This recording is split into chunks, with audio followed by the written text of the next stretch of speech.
Ndeko bakinoise na bakinois bolandaki mokonzi ya mboka alobaki ke maladie oyo esili te ezo continue. Asengaki apesaki mitindo que port obligatoire, port correct est obligatoire à basque. Mais tout le monde qui est respecté en côté.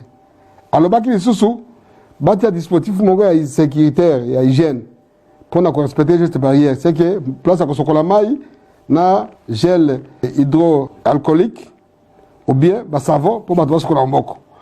Mais tout le monde va respecter en côté. C'est pourquoi à partir de lobby, police partout et qu'on les contrôle. Na balabala parce que police là qui m'a pongi toko contrôler eza na balabala eza la wapi toko tio na maskete to kangi ata na kati ya mutuka oza na maskete to kangayo oyo bache ba établissement eza ba établissement privé eza ba établissement officiel public toko ti dispositif wana te to kangayo to kanga pe place yango ba musu ba cheka ba cantine pour l'esthétique et tout ça. Mais ils ont la quantité, ça vaut la quantité. Police a collègue à Tokang et Sigango. Nayo Mokolo Sika Oko, ils ont interpellé. Et c'est un toto Sambeko. Malade des alliés et silité. Tout le temps masque, tout respecté. Quand le batte pas, Mathéo tracasserie. Police à Koto Samibeko. Parce que, loi Ezali, arrêté à gouverner Ezali, Tokola Nanye Sowana. Et puis, nuisance sonore. Bato, Bamoni, le col de confinement est comme Maseki. Bakasi que loi ici.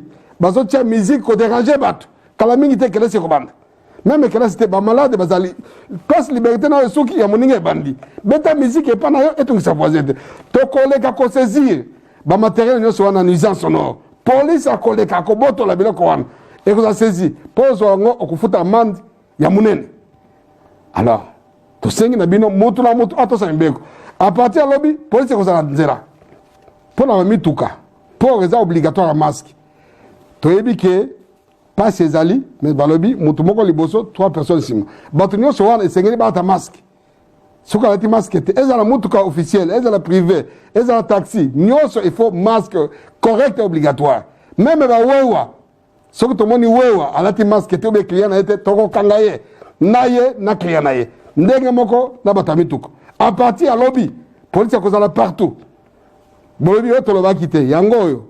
Ezali loi ezali arrêté à gouverner tozo faire respecter ango oyo akoto sate etali moko yo ozana bar na yo boka ki moko nyamboka lobaki ba mesure barrière ba geste barrière distanciation physique c'est que moto esengeli azala mosika na yo plus d'1 mètre ce que toké na bar na yo toké na restaurant na yo toké na supermarché na to moni que on fait respecter distanciation physique te toko kanga pe ko futa amande ebele esengeli kotosa malade silité.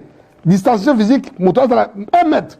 Na bar na yo, moto 1 mètre. C'est que bato bazana distance. C'est que bakanga place moko ou bien casino be wapi to kanga yo. Même ba église, kala mingi te ba église ko fungama. Le 15 mokonzi mboka lobaki, le 16 tebi ke koza dimanche, église na yo, to ça bato bazama distance. Et puis nuisance sonore. Et puis bato bazana libanda te. Soko moni esika na yo eza muke etali yo. Yebisaka bato baza muke. Soko sala 5 kits, soko 10 kits, eza problème na yo. Mais distanciation physique ezala. Et puis lavage à main. Les bosso église, bazu température, muto soko limaboko. Toko ti angote, tokangi église. Okolo bato za ba démon, yo nde démon. Parce que yo zo to sa nibe côté.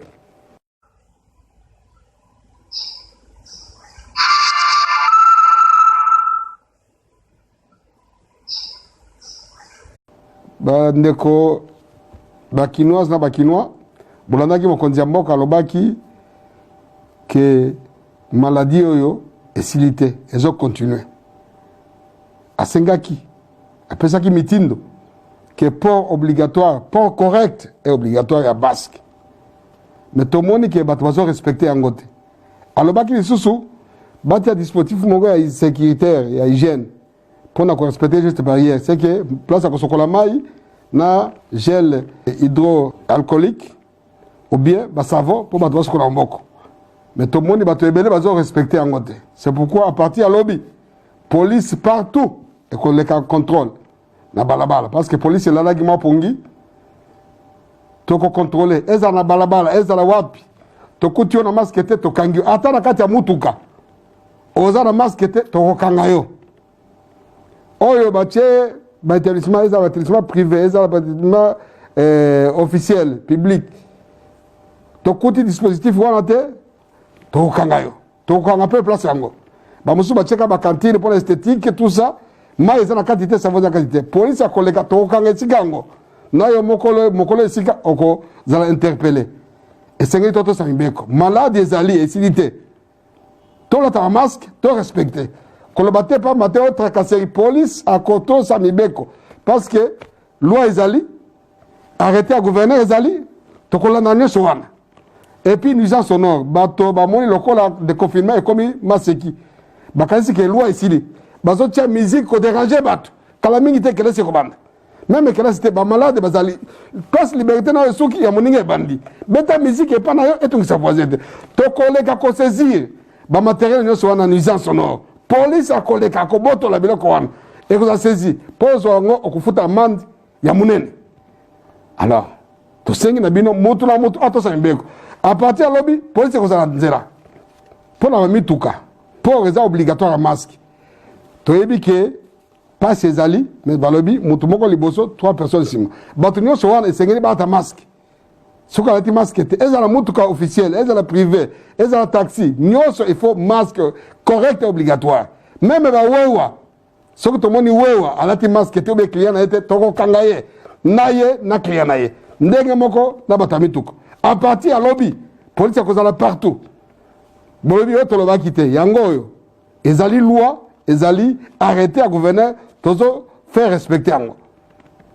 oyo akotosa te etali ye moko yo oza na bar na yo boyokaki mokonzi ya mboka alobaki bamesure barrière bageste barrière distanciation physique soki moto esengeli azala mosika na yo plus d'1 mètre soki tokei na bar na yo tokei na restaurant na yo tokei na supermarché na tomoni ke ofaire respecter distanciation physique te tokokanga mpe okofuta amande ebele esengeli kotosa malade esili te distanciation physique moto azala 1 mètre na bar na yo moto 1 mètre soki bato baza wana baza na distance soki bakangami place moko obie casino obe wapi tokokanga yo meme baeglise kala mingi te baeglise ekofungwama le 15 mokonzi ya mboka alobaki le 16 toyebi ke koza dimanche église na yo tosa bato baza mambo distance et puis nuisance sonore et puis bato baza libanda te soki omoni esika na yo eza moke etali yo yebisaka bato baza moke soki osala 5 kit soki 10 kit eza problème na yo mais distanciation physique ezala et puis lavage ya main liboso ya église